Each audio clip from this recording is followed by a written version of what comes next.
Bismillahirrahmanirrahim. Alhamdulillahilladzi arsala rasulahu bil huda wa dinil haq liyudhhirahu 'ala dini kullihi wa kafa billahi syahida. Wa asyhadu an la ilaha illallah wahdahu la syarika lah iqraran bihi wa tauhida wa asyhadu anna Muhammadan abduhu wa rasuluh. Allahumma salli wa sallim ala nabina Muhammadin wa ala alihi wa ashabihi ajmain, amma ba'd.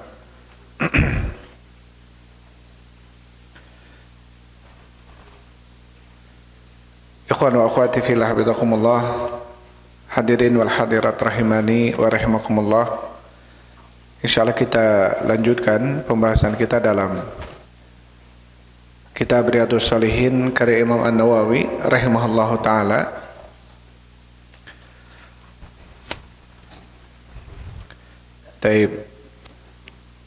Terakhir kita sampai ke bab fadlil wudu, ya, bab keutamaan berwudu. Sudah dibacakan dalam bab itu 2 ayat dan ada beberapa hadis, ya. Salah satu hadis yang sudah kita bacakan sebelumnya, di dalam sebuah hadis dari sahabat Abu Hurairah, semoga Allah meridainya, beliau mengatakan, aku telah mendengar Rasul sallallahu alaihi wasallam bersabda, inna ummati yud'auna yaumal qiyamati gurran muhajjalin min atharil wudu. Sesungguhnya umatku akan dipanggil nanti di hari kiamat gurran muhajjalin min atharil wudu, dalam kondisi nampak wajah putih, gitu ya, berseri karena bekas wudu. Faman istata'a minkum an yutila ghurratahu, barang siapa di antara kalian yang ingin dipanjangkan cahayanya, falyaf'al, maka lakukanlah. Muttafaqun alaih. Ini sudah kita bahas, ya. Kemudian hadis kedua juga masih dari Abu Hurairah, beliau mengatakan, aku telah mendengar Rasul sallallahu alaihi wasallam bersabda, tablughul hilyatu minal mu'min haitsu yablughul wudu. Cahaya itu akan sampai dari orang beriman di mana sampainya air wudu. Artinya semakin semakin sering dan banyak wudunya, maka semakin terpancar cahayanya. Kemudian hadis yang ketiga sudah kita bahas juga, yaitu hadis Utsman bin Affan, semoga Allah meridainya. Beliau mengatakan, qala Rasulullah sallallahu alaihi wasallam, telah bersabda Rasul sallallahu alaihi wasallam, man tawaddaa fa ahsanal wudu, barang siapa yang dia berwudu dan memperbaiki wudunya, kharajat khatayahu min jasadihi, maka akan keluar kesalahan-kesalahannya dari tubuhnya, hatta takhruja min tahti adfarihi, sampai keluar dari bawah kuku-kukunya. Rawahu Muslim. Hadis ini diriwayatkan oleh Imam Muslim. Baik, ya, jelas dalam hadis yang tadi kita sampaikan, kata Imam Nawawi rahimahullahu taala, hadza dalilun ala fadlil wudu. Dalam hadis-hadis tersebut ada pendalilan tentang keutamaan berwudu. Wa anna a'dha'al wudu ta'ti yaumal qiyamati taluhu minan nur. Dan anggota-anggota wudu nanti di hari kiamat dia datang bercahaya. Anggota-anggota wudu, ya, wajah, tangan, kaki, gitu ya, itu akan bercahaya. Ini menunjukkan tentang apa? Tentang keutamaan wudu, dan ini berlaku bagi umat Nabi Muhammad sallallahu alaihi wasallam. Ya, ini berlaku hanya bagi umat Nabi Muhammad sallallahu alaihi wasallam. Adapun ucapan di dalam hadis tadi disebutkan, ya, man istata'a minkum an yutilla ghurratahu, barang siapa yang ingin di antara kalian dipanjangkan cahayanya, maka lakukanlah. Ini hadis ini mudraj, ya. Mudraj itu ucapan Abu Hurairah. Sampai Abu Hurairah itu kalau berwudu bukan sampai sikut, tapi sampai ke bahu. Ya, dan kakinya kalau dibasuh itu bukan sampai ka'ab, bukan sampai mata kaki, tapi sampai betis. Dan beliau mengatakan, "Man istata'a minkum an yutilla ghurratahu wa tahjilahu falyaf'al." Barang siapa yang ingin dipanjangkan cahayanya, maka lakukanlah. Artinya beliau berpendapat semakin memanjangkan wudunya, maka semakin terpancar ya wudu tersebut dari anggota wudu, cahaya tersebut dari anggota wudu. Jadi semakin memanjangkan, maka semakin banyak cahayanya. Ini pendapatnya Abu Hurairah. Tapi ini mudraj ya. Mudraj ini artinya ini seakan-akan ucapan Nabi, padahal itu adalah ucapan Abu Hurairah. Yang terakhirnya itu adalah ucapan Abu Hurairah. Dan ini keutamaan bagi umat Nabi Muhammad SAW. Ya, karena inna ummati, sesungguhnya umatku. Umat siapa? Umat Nabi Muhammad. Akan dipanggil nanti di hari kiamat, dan diketahui ciri-ciri mereka itu terpancar wajah. Ya, terpancar cahaya dari wajah-wajahnya karena bekas wudunya. Ini menunjukkan tentang keutamaan Nabi Muhammad dibanding umat-umat Nabi Muhammad dibanding umat yang lain ya.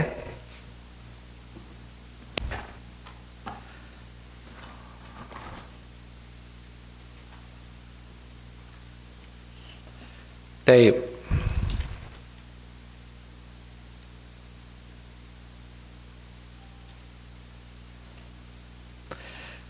Dan hadis yang terakhir tadi disebutkan yang ketiga, hadis Utsman, bahwasanya barang siapa yang berwudu dan dia memperbaiki wudunya, maka keluar dosa-dosanya dari jasadnya, dari tubuhnya, sampai keluar dari bawah-bawah kukunya. Nah, ini menunjukkan bahwasanya wudu pun termasuk apa? Penghapus dosa. Ya, wudu itu termasuk penghapus dosa. Tetapi tentunya dosa-dosa yang dihapuskan oleh wudu adalah dosa-dosa kecil, ya, adalah dosa-dosa kecil. Adapun dosa besar, maka tentu tidak bisa dihapuskan kecuali dia dengan bertaubat kepada Allah. Ya, dia tidak mengulanginya lagi, dengan dia betul-betul berazam, tekad untuk tidak mengulanginya lagi dan menyesal karena telah jatuh kepada dosa itu. Maka itu syarat-syarat taubat, ya, diterimanya taubat oleh Allah.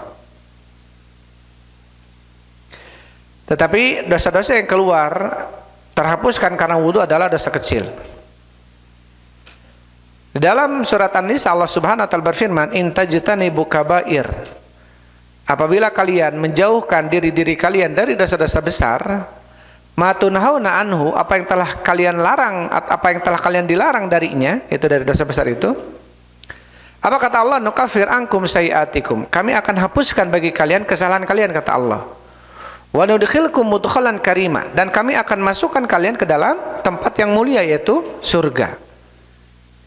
Ya, salah satu tafsir Ibnu Abbas dalam ayat ini, beliau mengatakan bahwasannya barang siapa yang menjauhkan dirinya dari dosa besar, maka jaminannya adalah surga. Jaminannya adalah surga. Karena dosa kecil itu akan terhapus dengan amalan-amalan yang lainnya. Antara sholat dengan sholat, gitu, antara sholat 5 waktu, antara Jumat dan Jumat, antara Ramadan dan Ramadan. Apa kata Rasulullah? Mukaffiratun bainahunna, itu adalah penghapus dosa di antara keduanya. Idza jutinibatil kabair, apabila dia menjauhi dosa besar. Atau tadi disebutkan, seseorang berwudu, memperbaiki wudunya, keluar dosa-dosanya dari tubuhnya. Dosa apa itu? Dosa kecil. Atau seseorang dia bikulli khutwatin tamsyiha ila salat, setiap langkah yang dia pakai langkahkan itu untuk sholat ke masjid, maka langkah pertama penghapus dosa, langkah kedua pengangkat derajat. Langkah pertama penghapus dosa, kedua pengangkat derajat. Dengan kita melangkahkan kaki kita ke masjid untuk sholat, itu pun menjadi penghapus dosa. Atau dua orang muslim, ya, fayatasafahani fayusallimani, mengucapkan salam keduanya, kemudian saling salam-salaman. Setelah melepaskan salamannya, berguguran dosa-dosanya. Dosa apa itu? Dosa kecil.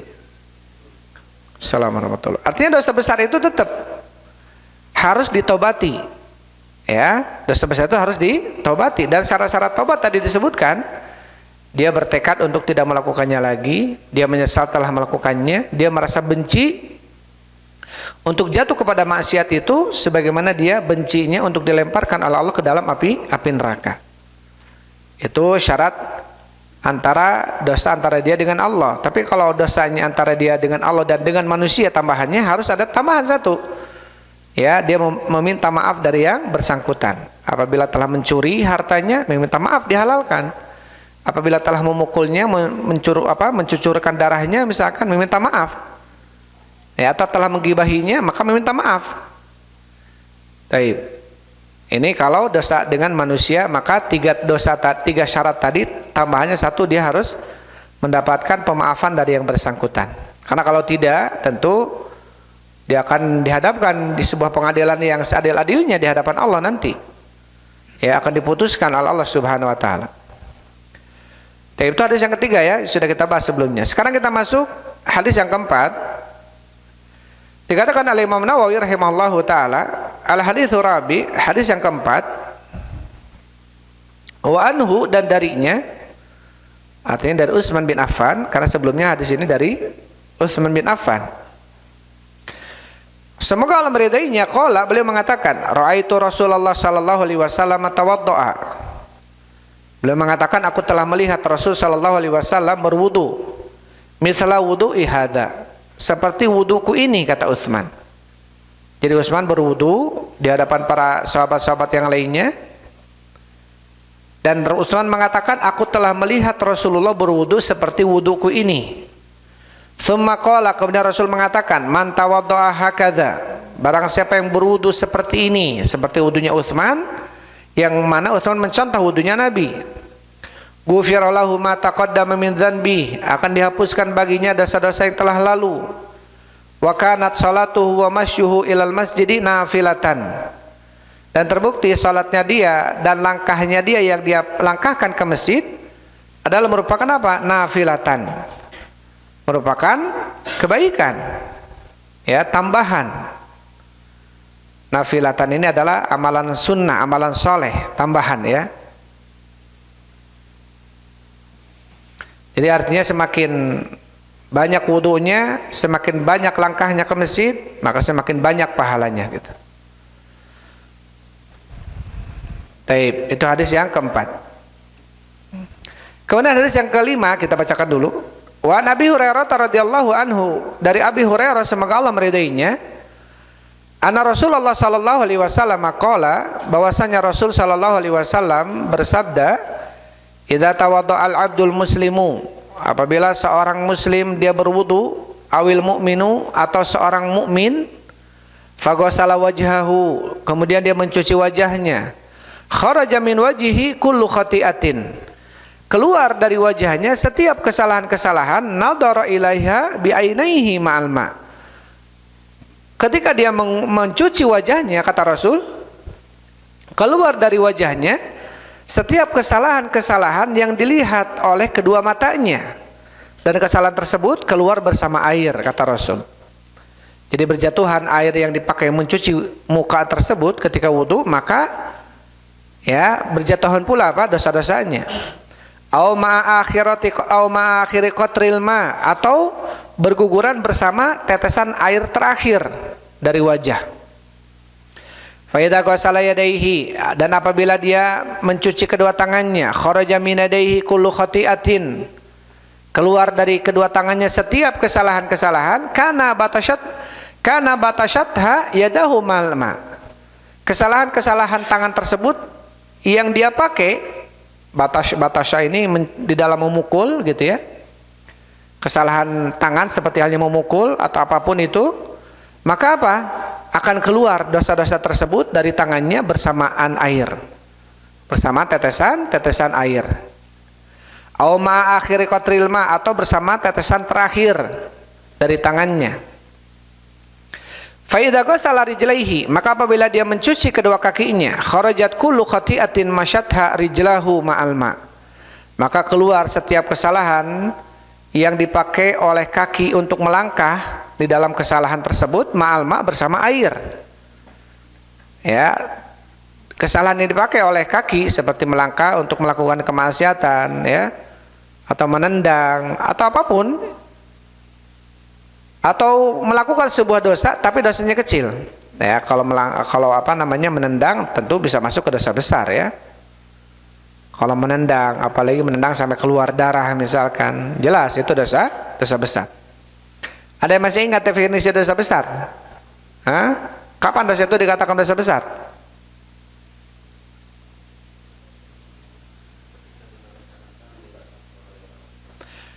Sebuah dosa yang apabila dilaksanakan maka pelakunya dilaknat oleh Allah dan Rasulnya. Itu yang pertama. Apalagi? Sebuah dosa yang pelakunya diancam oleh Allah dengan api neraka, dengan siksaan api neraka, maka dia termasuk dosa besar. Ya. Maka setiap pelaku yang pelaku itu ada ancamannya dengan api neraka, maka dia dosa besar. Menendang, keluar darah, jelas dosa besar. Ya, karena ada ancamannya. Dilaknat oleh Allah setiap kezaliman. Ya, setiap kezaliman. Baik. Kemudian auma akhir qatril ma, atau keluarnya bersama tetesan terakhir dari kaki. Hatta yakhruja naqiyan minadz-dzunub, sampai dia keluar dalam kondisi bersih daripada dosa. Rawahu Muslim. Jadi kita bacakan ucapan Syekh Muhammad bin Shalih Al-Utsaimin rahimahullah. Hadis-hadis yang telah disebutkan oleh penulis yaitu Imam Nawawi di dalam bab penjelasan tentang keutamaan wudu, di antaranya adalah hadis Utsman bin Affan. Ya, beliau berwudu, mencuci kedua telapak tangannya 3 kali, berkumur-kumur, ya, kemudian menghirup air lewat hidung dan mengeluarkannya dengan 3 kali ghurafat, 3 kali cidukan air. Kemudian mencuci wajahnya 3 kali, mencuci tangannya sampai siku 3 kali, mengusap kepalanya dengan tangannya, ya, dan mengembalikan dari belakang ke depannya, dari depan ke belakangnya, dan mengusap kedua telinganya, dan mencuci kedua kakinya 3 kali sampai mata kaki. Jadi dalam hadis yang panjang gitu ya, Utsman tuh mencontohkan dari mulai mencuci kedua tangan, kemudian berkumur-kumur, kemudian istinsyak. Istinsyak apa itu istinsyak kemarin? Menghirup air ya lewat hidung. Istinthar apa istinthar? Mengeluarkannya ya. Kemudian mencuci wajahnya, mencuci tangannya sampai siku, kemudian mengusap kepalanya, kemudian telinganya, dan mencuci kakinya 3 kali. Dalam riwayat disebutkan mengusap kepalanya itu 1 kali, mengusap kepalanya 1 kali. Sehingga para ulama mengatakan bolehnya seseorang apa? Dia ketika berwudu itu berganti-ganti. Perhatikan aman. Ketika berwudu dia berganti-ganti, kadang sekali-sekali boleh. Karena yang wajib itu sekali. Ya, yang wajib itu adalah sekali-sekali. Kamu nggak nulis, Abdurrahman? Perhatikan.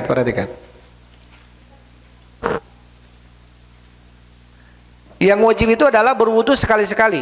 Adapun 2 kali, 3 kali itu sunnah. Ya, itu sunnah. Di sini Rasulullah SAW mencontohkan mengusap atau mencuci semuanya 3 kali kecuali kepala 1 kali. Ya, kalau kata Syekh Utsaimin rahimahullah, ini menunjukkan tentang bolehnya kita tanawu dalam berwudu. Misalkan kita kumur-kumurnya 3 kali, tapi mencuci kepalanya, mencuci wajah 1 kali aja misalkan, karena kurangnya air, atau tangan cuma 1 kali misalkan ya, karena kurangnya air, itu tidak mengapa.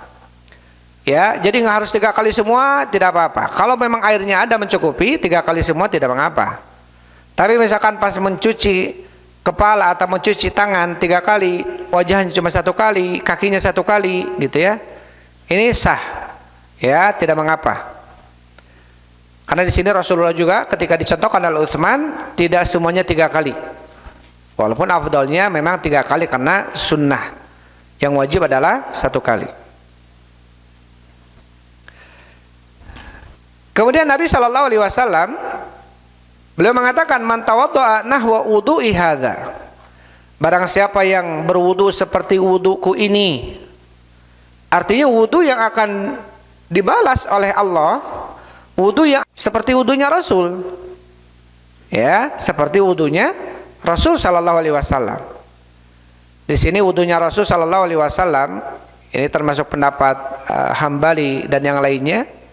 Kecil ada sebagian pendapat Syafi'iyah yang boleh mengusap kepala itu, rambut itu di depannya saja. Maka kita ada melihat gini aja gitu ya. Tapi kalau di sini Utsman bin Affan itu mencontohkan apa? Mencontohkan, tapi nggak disebutkan ya hadis ini. Tapi hadis yang lainnya itu mencontohkan apa? Fabada bi muqaddami rasihi tsumma aqbala ila qafa, tsumma adbara ila qafa, tsumma adhaba.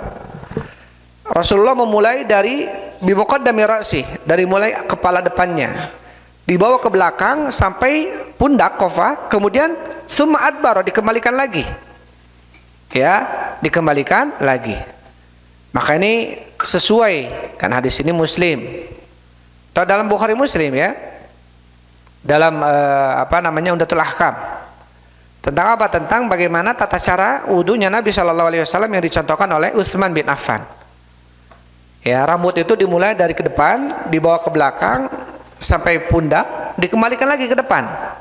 Kemudian baru mengusap kedua telinganya. Tetapi sebagian pendapat ya itu cukup ininya. Ini termasuk pendapat Syafi'iyah, depannya saja. Dan ini dilakukan oleh keumuman para ulama ketika seseorang memakai sorban, ya sorban. Jadi bolehnya seseorang ketika bersorban, kemudian sorbannya diangkat seperti ini, kemudian dia cukup diinisikan saja, kepalanya, rambutnya, ujungnya, kemudian ke belakang dan diusap. Jadi nggak usah dibuka sorbannya, karena sorban orang Arab itu yang diikatkan itu. Ini termasuk pendapat para sahabat ya. Tentang apa? Tentang mencukupkan dibuka kepala ujungnya atau depan kepalanya ini, rambutnya ketika terlihat rambutnya cukup diusap rambutnya dan dikembalikan ke belakang, kemudian diusap kedua telinganya. Jadi nggak usah dibuka sorbannya karena harus mengikat lagi dan prosesnya lama gitu ya. Prosesnya lama. Beda kalau sorbannya yang dikerudungkan, khimar. Yang dikerudungkan yang khimar itu harus ke depan, ya harus ke belakang dan balik ke depan. Taib. Jadi di sini menunjukkan tentang dalam hal apapun ternyata ibadah kita ini harus sesuai dengan Rasulullah. Seperti dalam sholat, ya, sallu kama ra'aitumuni usolli. Sholatlah kalian sebagaimana kalian melihat aku sholat. Dalam wudu juga, man tawadda'a nahwa wudu'i hadza, barang siapa yang berwudu seperti wuduku ini, wudunya Rasul sallallahu alaihi wasallam. Dalam masalah haji, apa kata Rasulullah? Khudhu anni manasikakum, ambillah dariku manasik haji kalian. Bahkan dalam seluruh peribadatan kita tuh harus sesuai dengan ibadahnya siapa? Nabi sallallahu alaihi wasallam. Kita bagaimana bisa sesuai dengan ibadahnya Nabi? Kita bagaimana bisa sholat sesuai dengan sholatnya Nabi? Kita bagaimana bisa sesuai wudunya seperti wudunya Nabi, hajinya seperti hajinya Nabi, kalau tidak belajar ilmu agama?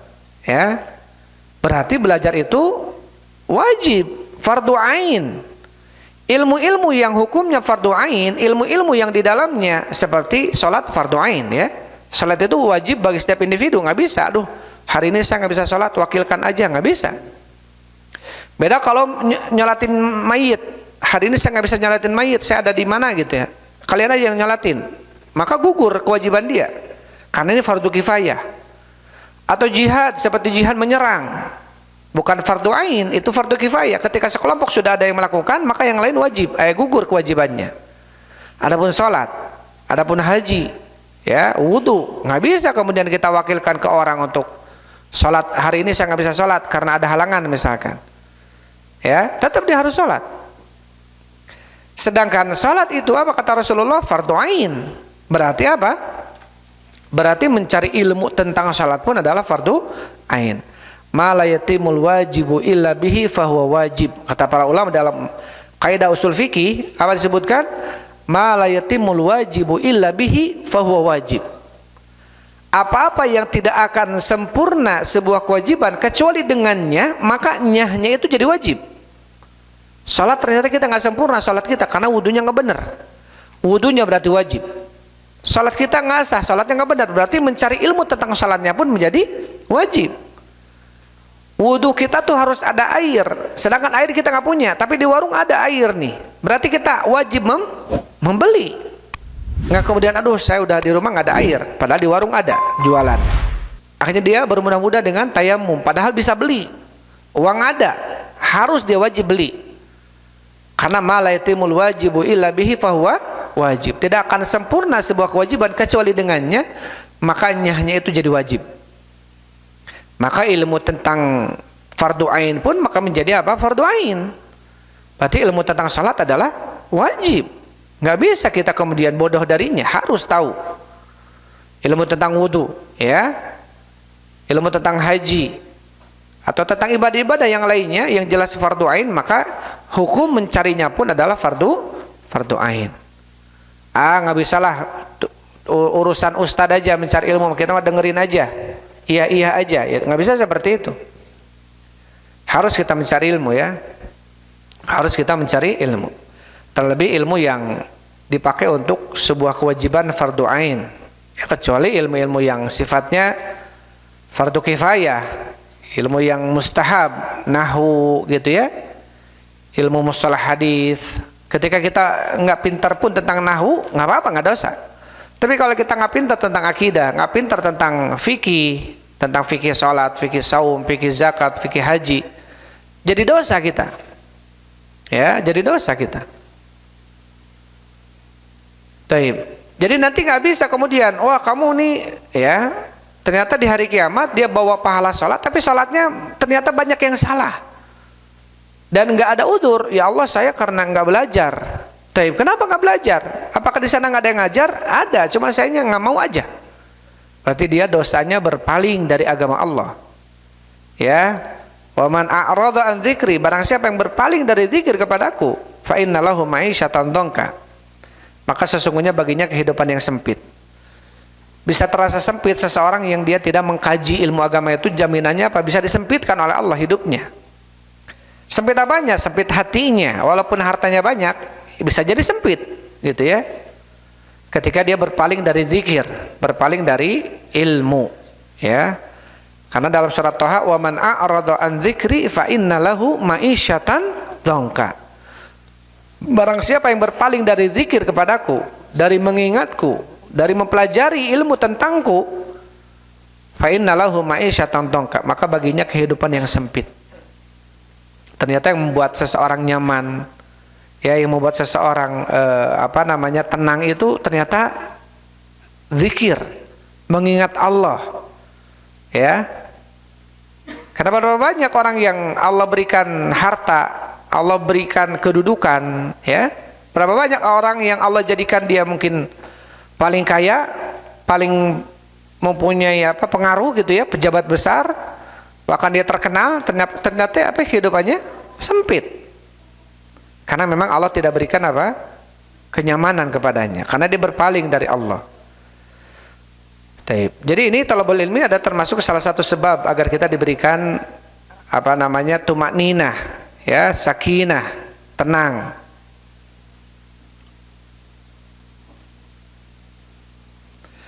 Kemudian di dalam hadis tadi disebutkan, wa kana masyuhu ilal masjidi wa salatu nafilatan, yakni zaidan alal magfirati dzunub. Ya, dan terbukti jalannya dia ke masjid dan salatnya dia sebagai nafilah. Apa itu nafilah di sini? Zaidan, kata Ibnu Utsaimin, tambahan atas penghapusan dosanya. Jadi semakin banyak langkah yang dia pakai melangkah ke masjid, semakin banyak dia berwudu, ya, melakukan sholat, maka semakin banyak pula dosa yang akan dihapuskan. Pernah kita menyebutkan, ya, tentang sebuah hadis, terumpahnya Bilal itu terdengar di surga oleh Rasulullah sallallahu alaihi wasallam.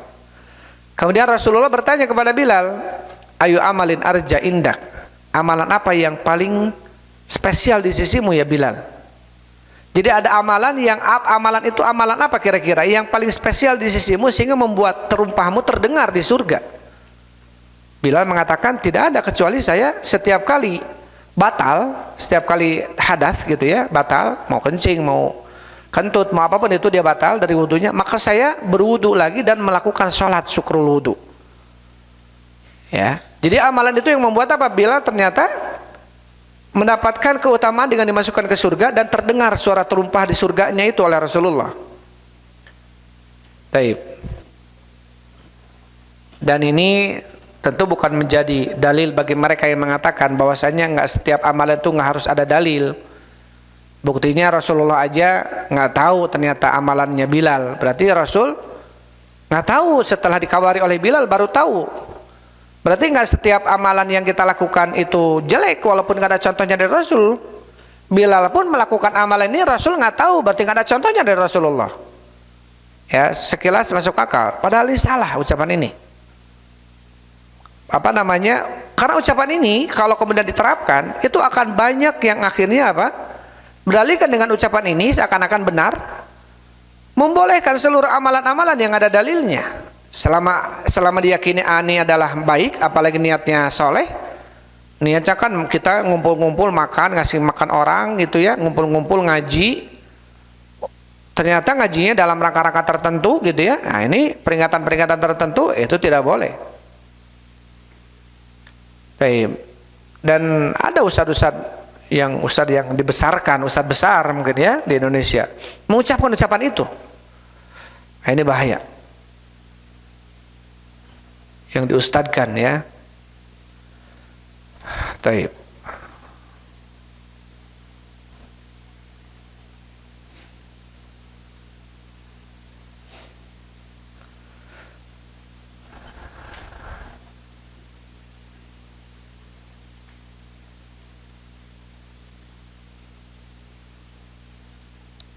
Kemudian disebutkan oleh Syekh Utsaimin rahimahullahu taala, jadi makna nafilah di sini adalah zaidah.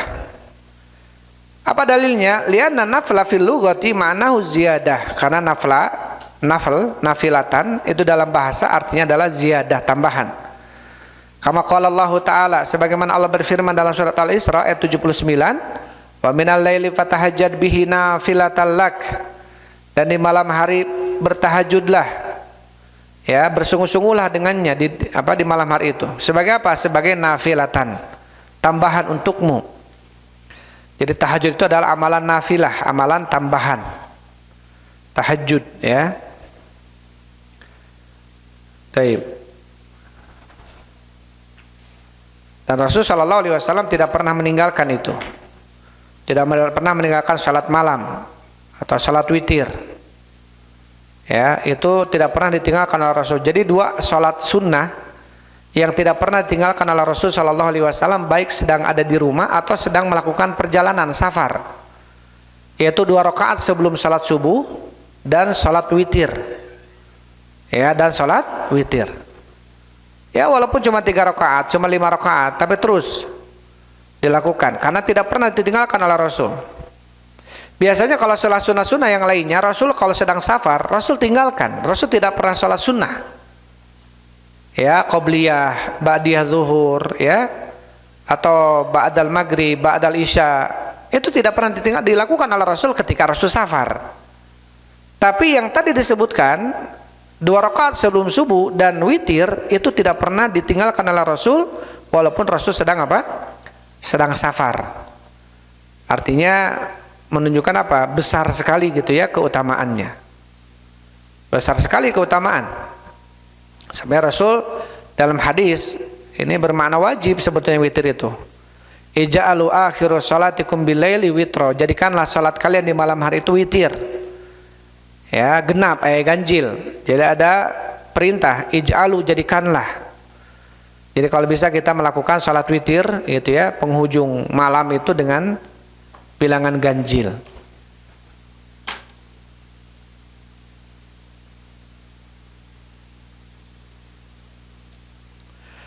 Kemudian hadis yang keduanya tadi disebutkan ya, bahwasanya wudhu ini menghapuskan dosa dan keluar bersama tetesan air yang dipakai untuk berwudhu dari wajah, tangannya, kemudian kepalanya, kakinya, maka akan berguguran dosa-dosanya.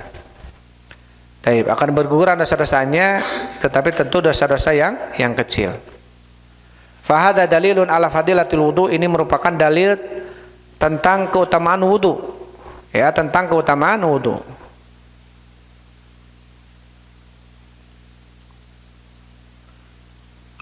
Kata Syekh Utsaimin, walakin man minna yastahdiru hadzal fadla, fa hal yuktabu hadzal fadla wal ajra lil insani sawa'an am istahdarahu am la?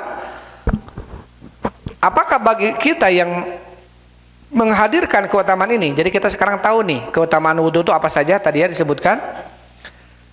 Apakah pahala orang yang berwudu dan dia tidak tahu keutamaannya seperti kita sekarang tahu, apakah pahalanya sama? Ya, kata Syekh Utsaimin, ad-dhahir insyaallah annahu yuktabu. Yang jelas wallahu alam ya, yang tidak tahu tentang keutamaan wudu pun tetap dia akan dicatat keutamaan itu, penghapus dosanya. Kemudian dia akan dipanggil nanti di hari kiamat, dengan semakin banyak wudunya semakin terang anggota wudunya. Itu akan berlaku juga bagi yang tidak tahu gitu ya, tidak tahu keutamaan wudu.